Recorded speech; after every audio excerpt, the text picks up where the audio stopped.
Last video में हमने PN junction diode equation को डेरिवेशन करना स्टार्ट किया था और उसको सॉल्व करते हुए पीएन जंक्शन डायोड इक्वेशन का डेरिवेशन स्टार्ट किया था और इसका डेरिवेशन करते हुए हमने बैरियर पोटेंशियल की वैल्यू को कैलकुलेट कर लिया था।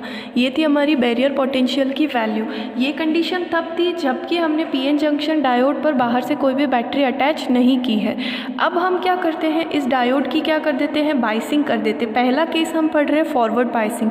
हमने इस डायोड को क्या कर दिया, बाहर से पी साइड को पॉजिटिव टर्मिनल से और एन साइड को हमने नेगेटिव टर्मिनल से क्या कर दिया, कनेक्ट कर दिया। तो हमने देखा था लास्ट जब हमने इसकी कंस्ट्रक्शन एंड वर्किंग को पढ़ा था कि इसका जो बैरियर पोटेंशियल होता है वो वी वोल्टेज से क्या हो जाता है, कम हो जाता है, यानी इसका जो रिजल्टेंट वोल्टेज होता है वो वी माइनस वी हो जाता है। अब इसमें होगा क्या, ये जो होल्स है ये इस पॉजिटिव टर्मिनल से क्या होंगे, रिपल होंगे। रिपल होकर के ये डिप्लीशन रीजन के पास आएंगे। कुछ होल्स शुरुआत में इसको धीरे धीरे क्या करने लगेंगे, न्यूट्रलाइज करने लगेंगे और बाकी के बचे हुए होल्स यहाँ से निकल करके एन साइड में जाकर के क्या हो जाएंगे, इंजेक्ट हो जाएंगे। ओके, और आपने इंजेक्शन, रिकॉम्बिनेशन ये सब शुरुआत में पढ़ा था पी और पीएन जंक्शन में। इसी तरह से ये जो एन में इलेक्ट्रॉन्स है ये भी यहाँ से रिपल होकर के पहले इसको न्यूट्रलाइज करेंगे, फिर यहाँ से आगे जाकर के इसको क्रॉस करके वो पी साइड में आ जाएंगे और पी साइड में आकर के यहाँ पर क्या हो जाएंगे, इंजेक्ट हो जाएंगे, यानी कि जमा होने लगेंगे। तो अगर मैं देखूं कि पी साइड में तो इलेक्ट्रॉन्स वैसे भी बहुत कम होते हैं क्योंकि ये माइनॉरिटी चार्जेस है, लेकिन अगर मैं इसको जब फॉरवर्ड बायस कर देती हूँ तो कुछ इलेक्ट्रॉन्स जो है वो एन साइड से आकर के पी साइड में क्या होने लगते हैं, इंजेक्ट होने लगते हैं। तो अगर पहले पी साइड में नंबर ऑफ होल्स या फिर एन साइड में नंबर ऑफ होल्स की बात करूँ, जैसा इलेक्ट्रॉन्स के साथ हो रहा है वैसा ही होल्स के साथ भी होगा। यहाँ से होल्स जाकर के क्या होंगे, एन साइड में इंजेक्ट होने लगेंगे। तो पहले ही एन साइड में होल्स कम थे, फिर कुछ होल्स आकर के यहाँ इंजेक्ट होने लगे। तो पहले मान लेते हैं एन साइड में होल की कंसंट्रेशन Pn थी, तो अब वो कंसंट्रेशन क्या हो जाएगी, बढ़ जाएगी। प्लस किया है इसका मतलब उसकी कंसंट्रेशन में कुछ चेंज होगा और वो कंसंट्रेशन क्या हो जाएगी, बढ़ जाएगी। अब हमने Pn की वैल्यू को यहाँ पर कैलकुलेट कर लिया था पिछले वाले डेरिवेशन में। Pn की वैल्यू क्या थी हमारे पास, ये वाली वैल्यू थी Pp e to the power exponential to the power minus E V B upon K T. यहाँ पर ये जो ई है ये एक्सपोनेंशियल है और ये जो ई है ये चार्ज ऑफ इलेक्ट्रॉन है। ठीक है, तो मैं इस फॉर्मूले को यूज़ करते हुए इसकी वैल्यू निकालूंगी। तो इसमें क्या हो जाएगा, पी पी यानी number of holes in P side. ठीक है, फिर यहाँ पर ये हो जाएगा एक्सपोनेंशियल। अब क्या होगा, माइनस ई। यहाँ पर अब ये जो पोटेंशियल है ये बैरियर पोटेंशियल नहीं रहा है। फॉरवर्ड बाइसिंग करने पर इसके पोटेंशियल में क्या हो गया, चेंज हो गया, वी बी माइनस वी। तो यहाँ पर इसका पोटेंशियल हो जाएगा V B minus V upon K T. Okay, ये हमने इस फॉर्मूले को यूज़ करते हुए इसकी वैल्यू लिख ली, माइनस का E V B minus V upon K T. अब मैं ज़रा इसको सॉल्व कर लेती हूँ तो मुझे क्या मिलेगा, पी पी इंटू एक्सपोनेंशियल की power minus E V B upon K T. ठीक है, और ये माइनस माइनस क्या हो जाएगा, प्लस हो जाएगा ई वी अपॉन के टी। अब एक्सपोनेंशियल की ये दोनों पावर क्या हो गई, ऐड हो रही है, तो इन दोनों को मैं क्या कर सकती हूँ, मल्टीप्लाई में लिख सकती हूँ। किसी की भी पावर ए की पावर एम एन है तो मैं इसको ऐसे लिख सकती हूँ ना, ए की पावर एम प्लस हो रही है, ए की पावर एम प्लस एन, तो इसको मैं ऐसा लिख सकती हूँ, ए की पावर एम इंटू ए की पावर एन मल्टीप्लाई में। तो यहाँ से मुझे क्या मिलेगा, P P number of holes in P side, फिर exponential of E to the power V B upon K T. ठीक है, और फिर यहाँ पर मैं एक और बार मल्टीप्लाई में लिख सकती हूँ एक्सपोनेंशियल की power E V upon K T. ये मुझे किसकी वैल्यू मिल गई, P N plus del P N की वैल्यू मिल गई। ठीक है, लेकिन मुझे सिर्फ क्या निकालना था, मुझे निकालना था कि टोटल कितना चेंज हुआ। मुझे ये पी एन नहीं चाहिए, मुझे सिर्फ क्या चाहिए कि कितना चेंज हुआ। तो मैं यहाँ से डेल पी एन कैसे निकाल सकती हूँ, इसमें से इस पी एन को प्लस में जो है उसको यहाँ किस में भेज दूँ, माइनस में। तो डेल पी एन मुझे मिलेगा P P into E to the power minus E V B upon K T, फिर एक और बार E to the power E V upon K T, सिर्फ वी है ये, और माइनस Pn, यानी n साइड में जो होल्स है उसको मैं फिर से क्या कर दूँ, माइनस कर दूँ, तो मुझे पता चल जाएगा कि कितना चेंज हुआ। तो इस Pn की जो हमारे पास वैल्यू है उसको यहाँ पर रख देते हैं Pn की जगह, तो हमें मिलेगा Pp e⁻ EVB upon KT, फिर e⁻EV/KT माइनस Pp, इसकी वैल्यू क्या थी, Pp e⁻⁻EVB/KT। तो e⁻⁻EVB/KT को इसमें से क्या करना है, माइनस करना है। तो जो कॉमन आ रहा है उसको कॉमन निकाल लेते हैं, Pp कॉमन आ रहा है, फिर ये वाली टर्म भी कॉमन आ रही है तो इसको मैं लिख लेती हूँ। यहाँ पर जो E है ये एक्सपोनेंशियल है, ओके, कंफ्यूज नहीं होना है, और ये इलेक्ट्रॉन का चार्ज है। तो ये दोनों टर्म्स कॉमन आ गई, तो यहाँ पर बचा exponential to the power EV/KT। यहाँ पर से ये दोनों ही टर्म कॉमन आ गई तो क्या बचा, -1। ये किसकी वैल्यू है, ये वैल्यू है हमारे पास change of concentration of holes in n side, कि जब हमने फॉरवर्ड बायस कर दिया तो n साइड में होल के कंसंट्रेशन में कितना चेंज हुआ। ओके, अब हमारे पास इलेक्ट्रॉन करंट डेंसिटी, या फिर हम बोल सकते हैं नॉर्मली करंट डेंसिटी का भी एक फॉर्मूला होता है, ठीक है, उसे भी हम डायरेक्टली यूज़ करेंगे। तो करंट डेंसिटी का फॉर्मूला होता है करंट डेंसिटी का फॉर्मूला होता है करंट अपॉन एरिया, और करंट की जो वैल्यू होती है वो होती है चार्ज इनटू वेलोसिटी, ठीक है, चार्ज इनटू वेलोसिटी इनटू क्या होता है, ये change in concentration. Hole density की क्या, करंट डेंसिटी की क्या वैल्यू होती है, charge into velocity into change in concentration. तो यहाँ से हमें करंट की वैल्यू मिलेगी, होल करंट की वैल्यू मिलेगी EVH इंटू A और डेल PN, ठीक है, जहाँ पर A एरिया है, E जो है वो चार्ज है और V होल्स की वेलोसिटी है। अब इस डेल PN की वैल्यू हम यहाँ से कैलकुलेट कर चुके हैं, इसको यहाँ पर क्या कर देंगे, सब्स्टिट्यूट कर देंगे, ठीक है। ये हमारा एक डायरेक्ट फॉर्मूला है, करंट डेंसिटी का फॉर्मूला है करंट अपॉन एरिया, और ये किसके बराबर होता है, चार्ज इनटू होल की velocity into change in concentration. तो ये तो तीनों चीज़ें कांस्टेंट है, और यहाँ से हम इसकी डेल PN की वैल्यू को सब्स्टिट्यूट कर देंगे तो हमें होल करंट मिलेगी IH is equal to EVH into A, और इसकी जगह पर आ जाएगा PP exponential to the power minus का EVB/KT, और यहाँ पर हो जाएगा exponential to the power EV/KT -1। ये किसकी वैल्यू हो जाएगी, होल करंट की वैल्यू हो जाएगी, ठीक है। अब ये जो चीज़ है, ठीक है ना, ये वाली चीज़, इसको हम कांस्टेंट मान लेते हैं, ये सारी चीज़ें कांस्टेंट है, ये भी कांस्टेंट है और ये भी कांस्टेंट है, ओके। जो बैरियर पोटेंशियल है वो भी क्या होता है, कांस्टेंट होता है। सिर्फ वेरिएबल क्या होता है, जो आपने बाहर से वोल्टेज लगाया है वो चीज़ क्या होती है, वेरिएबल। तो इस पूरी टर्म को हम एक कांस्टेंट मान लेते हैं और उसको नाम दे देते हैं BH। आप चाहे तो इसको कुछ भी लिख सकते हैं, X Y Z A B C what ever you want, ठीक है। और क्योंकि यहाँ पर होल की बात हो रही है तो उसके नीचे हमने सबस्क्रिप्ट लगा दिया H। A क्यों नहीं लिया, क्योंकि A ऑलरेडी हमारा एरिया है, तो हमने यहाँ पर इसको एक कांस्टेंट मान लिया BH, और हमारे पास क्या बचा, exponential to the power EV/KT -1, okay. ये हो गई किसकी वैल्यू, होल करंट की वैल्यू, ठीक है।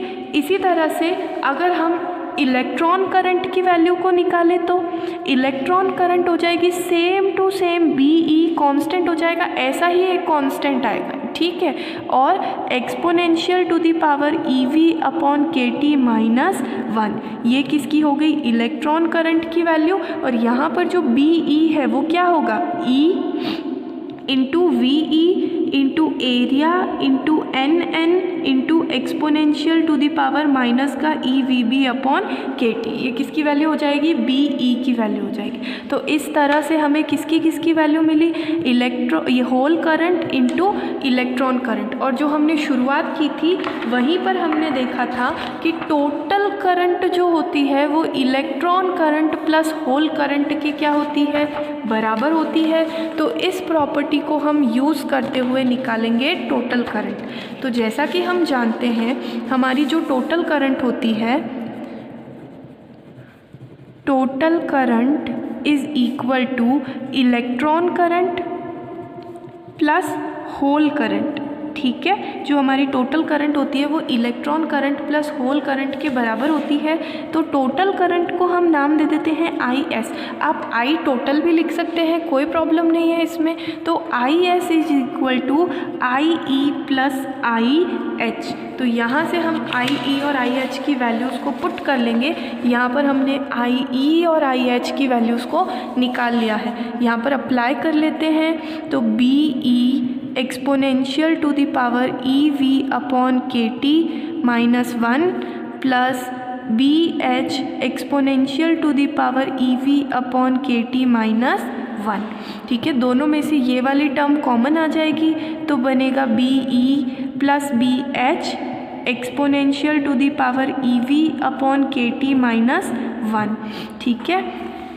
अब इस कांस्टेंट को भी आप कुछ लिख सकते हैं, जैसे मान लेते हैं यहाँ पर आप लिख लीजिए I टोटल। तो इस कांस्टेंट को आप कुछ भी लिख सकते हैं, जो I टोटल हो जाएगी इसको मैं IS लिख देती हूँ, या IC भी लिख लीजिए कांस्टेंट। तो क्या हो जाएगी exponential to the power EV upon KT minus 1। इस टोटल करंट को मैं I से अगर डिनोट करूँ तो I is equal to IS exponential to the power EV upon KT minus 1, ठीक है। ये है हमारी PN जंक्शन डायोड इक्वेशन, इसे हम कहते हैं PN जंक्शन डायोड इक्वेशन। लेकिन ये इक्वेशन किसके लिए है? ये इक्वेशन है फॉरवर्ड बायसिंग के लिए, ओके। इसी तरह से अगर हम चाहें तो रिवर्स बायसिंग के लिए भी इसकी वैल्यू को निकाल सकते हैं।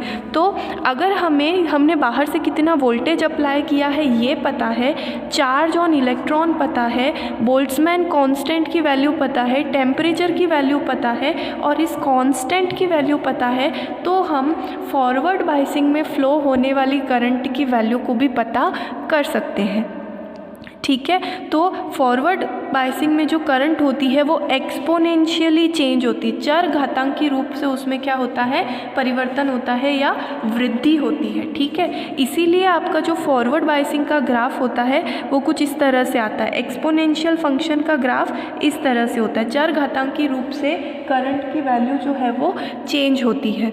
अगर हम अब रिवर्स बायसिंग की बात करें तो क्या होता है उसको भी देख लेते हैं।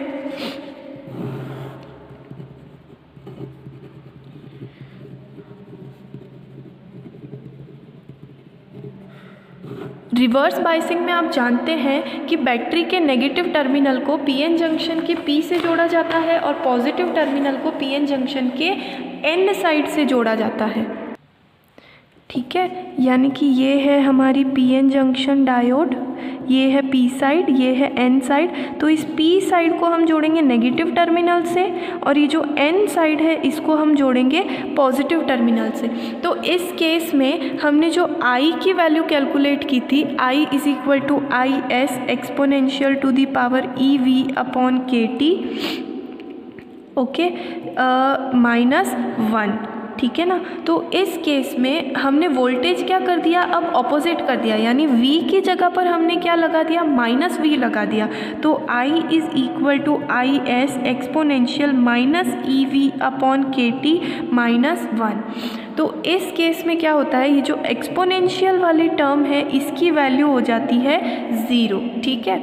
इसकी वैल्यू अगर 0 हो जाएगी तो I is equal to IS 0 minus 1, यानी I इज़ इक्वल टू हमें क्या मिलेगा, माइनस का IS।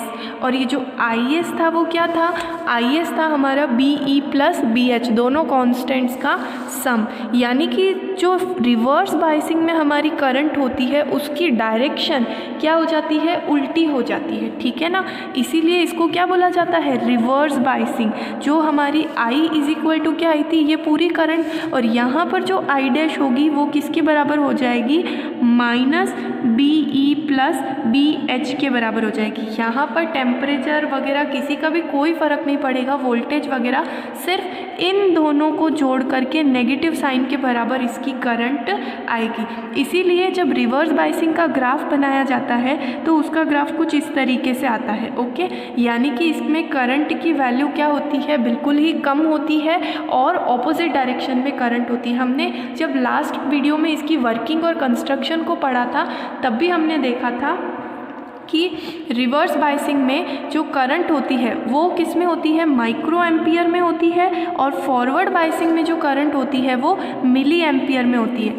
और यही चीज़ हमें डायोड इक्वेशन से भी पता चलती है कि फॉरवर्ड बायसिंग में जो करंट होती है उसकी वैल्यू बहुत ज़्यादा होती है, और रिवर्स बायसिंग में जो करंट की वैल्यू होती है वो बहुत ही कम होती है, इसमें बहुत कम धारा बहती है। इसीलिए इस जो सिस्टम होता है, ये जो हमारा पीएन जंक्शन डायोड जो सिस्टम होता है, इसे एक यूनी डायरेक्शनल सिस्टम कहा जाता है। ठीक है, इसे हम क्या कहते हैं, जो हमारा पीएन जंक्शन डायोड है, PN junction diode is called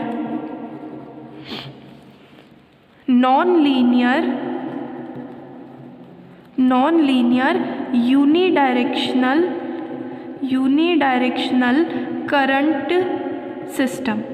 ठीक है, इसका क्या मतलब है कि पीएन जंक्शन डायोड को हम अरेखीय एक दिशिक करंट युक्ति कहते हैं। इसका क्या मतलब है, सबसे पहले तो ये नॉन लीनियर है, यानी कि इसका जो वी आई ग्राफ है, ये कौन सा ग्राफ है, ये वी आई ग्राफ है। ठीक है, वी आई कैरेक्टरिस्टिक, तो इसका जो वी आई ग्राफ है वो लीनियर नहीं होता है ना। फॉरवर्ड बायसिंग में ये कुछ इस तरह से एक्सपोनेंशियली चेंज हो रहा है, और रिवर्स बायसिंग में भी ये कुछ इस तरह से चेंज होता है। तो सबसे पहले तो इसकी वी आई कैरेक्टरिस्टिक जो है वो लीनियर नहीं है, तो इसलिए इस सिस्टम को हम क्या बोलते हैं, नॉन लीनियर सिस्टम। और दूसरा यूनिडायरेक्शनल करंट सिस्टम।